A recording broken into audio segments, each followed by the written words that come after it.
Welcome, Alpha.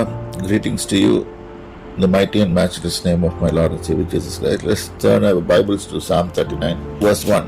நான் என் நாவினால் பாவம் செய்யாதபடிக்கு என் வழிகளை காத்து துன்மார்க்கர் எனக்கு முன்பாக எதுக்கு மட்டும் என் வாயை கடிவாளத்தால் அடக்கி வைப்பேன் என்று. இந்த வசனத்தை விளக்கும் போது நாவத்தில் தான் பாவம் செய்கிறோம். முக்காசி sin originates from the heart and our mouth confesses. இருதயம் உருவாக்கும் பாவத்தை. அந்த பாவத்தை உருவாக்குறது சத்ரு இருதயத்தில் எண்ணத்தை, உங்கள் தாட்ஸில் எண்ணத்தை போடுவான். இருதயம் யோசனை பண்ணி வாயை டெலிவர் பண்ணிடும். ஸோ நாவினால் பாவம் செய்யாதபடிக்கு. ஸோ நாவு பொதுவாக என்ன பாவம் செய்வோம்னா, ஒன்று ஈவில் திங்ஸ் வரும், இல்லாட்டி thoughts of failure will come. இப்போ நிறைய சொல்லிட்டே போகலாம், அதுக்கு பெரிய பிரசங்கம் பண்ண வேண்டி இருக்கும். ஸோ பாவம் செய்யாதபடிக்கு என் வழிகளை காத்து. அப்போ நம்ம வழிகளை கெடுக்கிறது நம்ம நாவு.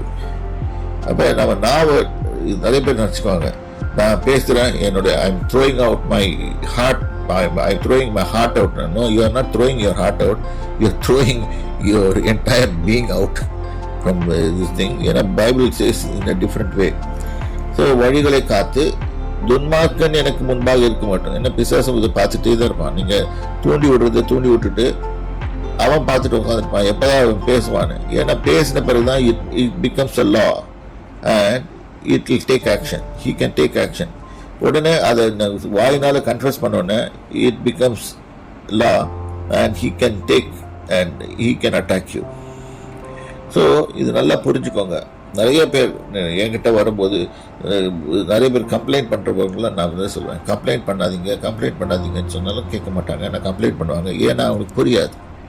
ஏன்னா இங்கே ஓப்பனாக போட்டிருக்கு வேதத்தில், துன்மார்க்கன் எனக்கு முன்பாக இருக்க மாட்டோம். இங்கே துன்மார்க்கன் எங்கே போகிறான்? அவன் பேய் எப்பவுமே எல்லா இடத்துலையும் நிற்பான். பேய் ஒன்றில் பேயோட மக்களும் நிற்பாங்க.